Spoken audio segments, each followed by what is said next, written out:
Hello there. In this short session, I'm going to be talking you through the secondary packaging form in Material Footprint. Okay, so let's get started. So up at the top of the screen, we've obviously got some options. We've got Home, which is the screen we're looking at currently. We've also got Contact FAQs. So if you were to go into there, it will show us some frequently asked questions. Obviously, if you've got any questions that aren't covered here, then you can always contact the Material Footprint email address and we will get back to you as soon as possible. We've also got footprint guidance in the top right hand corner where we've got the glossary and key terminology, where if we go into there, we can see some useful information that you can digest in your own time.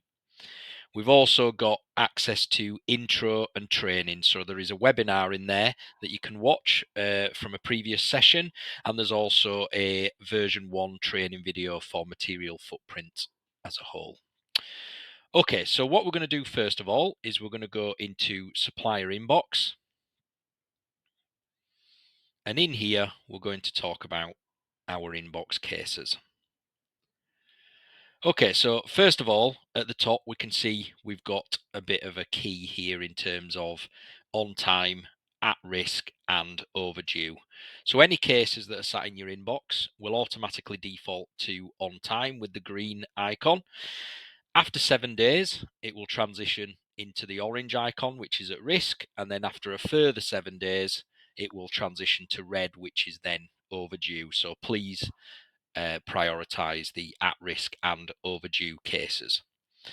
Okay, we can also see here, this is how our cases are displayed on screen as a default, but in the top right-hand corner, we've got an option to change this to a more of a list view, as you can see there when it loads. Me personally, I prefer the more of a tile view as we saw previously, but this is what it looks like in the list view if you do prefer that. Okay, so we'll go back to the tile view and then I'm going to find the case that I want to show you. Okay, so here we are. So we've got SSUP31. So that is our case ID. And we can see there it's material footprint, secondary packaging. Okay, so I'm going to click on work on it. And then it will open up in a separate window here.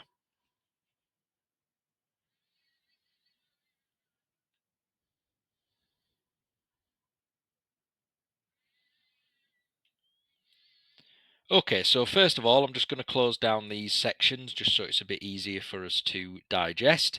So we can see at the top, we've got the first section, which is product details. So this information will be pre-populated before you fill in the rest of the information. Obviously, because this is a training system, we don't actually have any information in here at the moment, but we'll have to just imagine that that's there. The one thing I will, however, really emphasize is the unit of measure. So, for example, um, we may sell something in packs of 1,000, but you may provide that product in packs of 4,000. So, as we work our way through the form, when we get to the measurement in kilograms, the weights, you will obviously have to divide that by 4 to get the correct kilogram weight. So that's really, really important. So bear that in mind. Okay, so we'll go to the next section, which is material footprint submission. I'll also open up the material composition. So we can see here, if I click on no on those ones, one or more components. If that is selected as no, it will give us the option of one component, which is here. But if I want to add more components, which I do for this specific example, I'll click yes, and then you'll see that it's added another component. So I'm also going to click yes on the 2 or more components because I need 3 for this particular example. So you can just keep going until you've got the components that you require. Okay, so we can see there component 1, component 2, component 3. Okay, so back to component 1. You can see there that I've already pre-selected polybag, which is the correct option. But let's say I had selected polybag by mistake. I can drop this down and scroll up and select these dashes here. And what that will do is it will reset it back to its default view. Okay, so we'll see that in a second.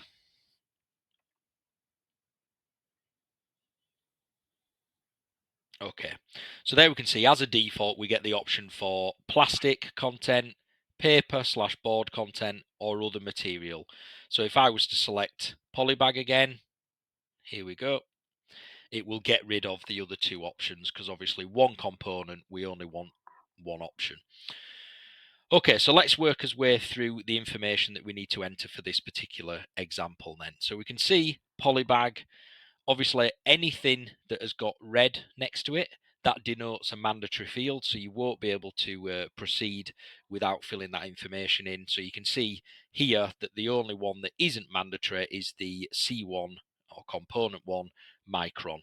Okay, so C1 plastic material type, I'm going to put that in as HDPE, high density polyethylene. C1 plastic material color, I'm going to go with clear. We've also got the weight. So again, based on the unit of measure, as it says there, the weight for this particular component would be 0.02300. So again, that's very, very important that you get that correct based on our unit of measure, which is shown at the top up here. Okay. So pre-consumer recycled content we've got down here. So we're going to put a percentage in there as it says. So for this particular instance, we're going to say that it's a percentage of 10%. And because I've popped a 10% in there, or a percentage at all, it actually opens up this next option, which is pre-consumer recycled content. And we can actually select whether it's scrap, regrind, or repelletized, which in this instance, it's repelletized. Next option, we've got, are there any additives?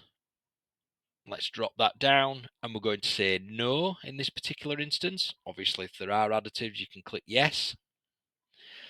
C1 form, we're going to say what is the form of the component rather. So is it flexible, is it foamed, or is it rigid? So we're going to say it's flexible because obviously it's a bag. Micron in this particular instance is 10. And we've also got the post-consumer recycled content percentage. Okay, so I'm going to pop in there 30%. Okay, so that's the information completed for component 1. So we're going to move on to component 2 now. So component 2, as you can see, it's defaulted to the original, which is we've got plastic, paper, and other as an option. Well, in this particular instance for component 2, we're going to go with a cardboard box because our example is a poly bag with in a box with tape over the top of it. Okay, so paper and board content for component 2, we're going to select cardboard box, and then what that will do is it will get rid of the other two options. Here we go. So let's work our way through again as we did with component 1. We've got paper/board material type. So we're going to say in this instance, it is actually corrugated. Again, very important unit of measure. We have got 0.01400. Again, this is in kilograms, not grams, so bear that in mind. Pre-consumer recycled content in this instance is 2%. Then we can move to the timber/paper certified. So you can select multiples of these. So in this instance, we're going to say it's FSC certified and also PEFC certified. There we go. And we've got post-consumer recycled content percentage is 19%. And then this next one is, have we got a compostable certificate? So in this instance, we haven't. So we'll select no. Obviously, if you've got EN 13432 or any of the other options, then please select those. We'll click no. And that is component 2 complete. Okay, so let's move on to component 3 then, and then we can conclude this case. So this one, as I said, is the plastic tape. So we would be selecting plastic content up here, plastic content for component 3. So if I select this option here and scroll down, Oop, there we go, plastic tape. So I'll select plastic tape, and again, it'll get rid of the other two options. And then I'll work my way through here and enter the information. So plastic material type in this instance is PP. I won't try and pronounce that again. Next one is plastic material color. So in this instance, we're going to say that it's actually not one of those options there. We're going to go down to other. Okay, and because we've selected other, it's actually giving us an option underneath to put in the color. So we're going to say in this instance it's brown.